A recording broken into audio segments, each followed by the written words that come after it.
नमस्कार दोस्तों, आप सभी का स्वागत है हमारे चैनल मेरी बातें याद रखना में। दोस्तों, आज जो कहानी हम लेकर आए हैं, ये कहानी है एक आदमी की जो किन्नर की तरह हरकतें करता है। चाल चलन भी वैसे ही है किस तरह हरकतें करता है, आप सभी जानेंगे इस कहानी के माध्यम से। अंत तक बने रहे, कहानी पूरी तभी समझ में आएगी। तो चलिए शुरू करते हैं इस कहानी को। एक अच्छा खासा चलता फिरता आदमी पुरुष जो दौड़ सकता है, भाग सकता है, मगर वह दौड़ता नहीं, जरूरत पड़ने पर भागता भी नहीं, जैसे माहवारी के दिनों में हो, और आधुनिक पैप भी इस्तेमाल नहीं करता हो। दोनों जांघों को आपस में सटाकर बैठता है, चलते समय अजीब तरह से लहरा कर चलता है, और बातों में ऐसी नाजो नजाकत की आप सोच में पड़ जाते हैं कि इतनी नाजो नजाकत से तो आजकल कोई लड़की भी बात नहीं करती है। फिर ये कौन से ग्रह का आया प्राणी है जिसमें सब कुछ एक हद से ज्यादा दिखता है। चेहरे पर दुख नहीं, दर्द नहीं, मगर एक बेचारगी चप्पा है। पुरुष होकर भी शायद स्त्रैण होने की बेचारगी, या खुद को न पुरुष समझ पाता है न स्त्री, इसकी बेचारगी। सर के बाल बहुत लंबे कर लिए है उसने। वह अपने बालों को इतना प्यार करता है जितना शायद कोई स्त्री भी नहीं करती होगी। दिन भर वह अपने बालों को सवाने धोने में लगा रहता है। अगर कोई उसे उपहार देता है तो वो बहुत खुश होता है। कपड़े भी लड़कियों वाले पहनता है। क्रीम, लिपस्टिक, पाउडर, तेल, अच्छे साबुन, शैम्पू उसके लिए अनमोल उपहार हैं। दाढ़ी, मूंछ और सीने पर बाल है, मगर उसे इन बालों से असुविधा होती है। उसका बस चले तो वह इन सभी गैर जरूरी बालों को हमेशा के लिए साफ कर दे, मगर ऐसी कोई तकनीक के बारे में उसे जानकारी नहीं है। मजबूरी बस रोज सुबह उठते ही उसका पहला काम यही होता है। वह तल्लीनता से अपने सभी अनचाहे बालों को साफ करने में लग जाता है। कोई घंटे भर अनचाहे बालों की सफाई और चिकनाई प्रदान करने के उपरांत उसका अगला कार्यक्रम सर के बालों में शैम्पू लगाने का होता है। कभी कभी वो नहाता नहीं है, मगर बालों को जरूर धोता है। फिर तेल, फुलेल, क्रीम, पाउडर इत्यादि लगाने में और लगाकर तैयार होने में उसे 2 घंटे लगते हैं। ये तेल, फुलेल, पाउडर, शैम्पू, साबुन, क्रीम और उसके खाने पीने का इंतजाम वे लोग करते हैं जो उसे हमेशा अपने पास बैठा कर रखते हैं और उसके साथ सोते हैं। संकोच और झिझक से सिमटा रहता है हर वक्त। सिर्फ कुछ करीब बने लोगों से धीमी आवाज में बात करता है, उनके साथ ही खाता। आप कहेंगे इसमें आश्चर्यजनक तो कुछ भी नहीं है, ऐसा ही तो होते हैं किन्नर, मगर यहाँ एक पेंच है। किन्नर होते होंगे ऐसे, मगर वह एक किन्नर नहीं है, पुरुष है और किन्नर बनकर रहने के लिए मजबूर है। बक्सर केंद्रीय कारागार में इस शख्स से मिलना मेरे मन को सवालों से बेचैन किए जा रहा था।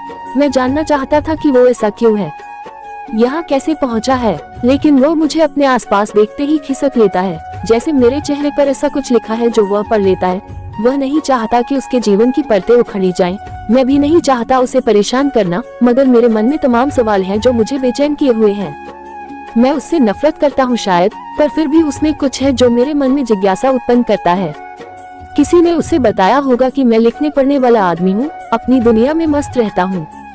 एक दिन जब मैं कारागार के पुस्तकालय से 3-4 किताबें हाथ में लिए अपने कक्ष की तरफ जा रहा था, तभी मैंने उसे पीपल के पेड़ के पास अकेले बैठा देखा। चेहरे को उसने घुटनों में डाल रखा था और ऐसा लग रहा था जैसे रो रहा हो। मैंने पहले तो सोचा कि निकल जाता हूँ, मगर फिर मन में एक दयाभाव जैसा महसूस हुआ और पास जाकर मैंने उसके सर को छूकर पूछा, क्या हुआ, आज तो अकेले बैठे हो तुम, कैसे? उसने अपने चेहरे को ऊपर उठाया तो देखा कि उसकी आंखें आंसुओं से भीगी हुई हैं। उसने बताया कि कोई साथ देने वाला नहीं है बाबू, मुझे यहाँ से निकलना है बाबू, किसी तरह कोई जुगाड़ लगाकर मुझे यहाँ से निकलवा दो। मैंने कुछ भी नहीं किया है। फिर मैं उसके पास बैठ गया और मेरे मन के सवाल अपने आप मेरे होठों तक आते गए, और जो कहानी उसने अपने जीवन की सुनाई उसे सुनकर मैं स्तब्ध रह गया। साउथ परगना जिला, पश्चिम बंगाल का रहने वाला ये शख्स बिहार में मधेपुरा से लेकर बक्सर जिला तक पहुँचा है। इसका नाम महेश है। ये जब 8-10 साल का होगा तभी किसी ने इसे इसके गांव से बहला फुसला कर लाया और लाइन होटल चलने वाले के हाथ बेच दिया था।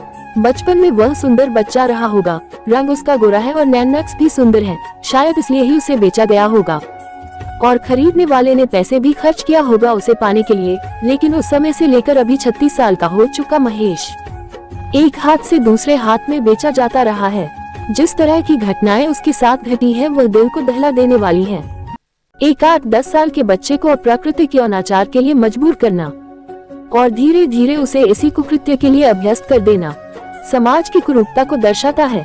साथ ही उसके साथ घटी हुई घटनाओं को आज के संदर्भ में देखते हुए ऐसे हजारों बच्चे जो अपने घर से गायब हो जाते हैं, उनके साथ क्या क्या होता होगा ये सोचकर मन कांप उठता है।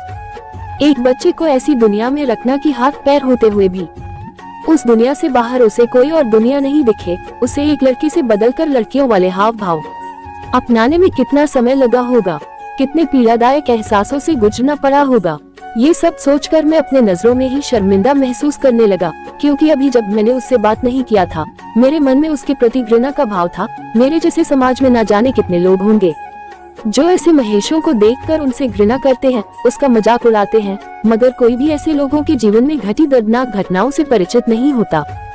तो दोस्तों, ये किन्नर की कहानी आपको कैसी लगी कमेंट करके जरूर बताना, और अच्छी लगी तो एक लाइक जरूर करना।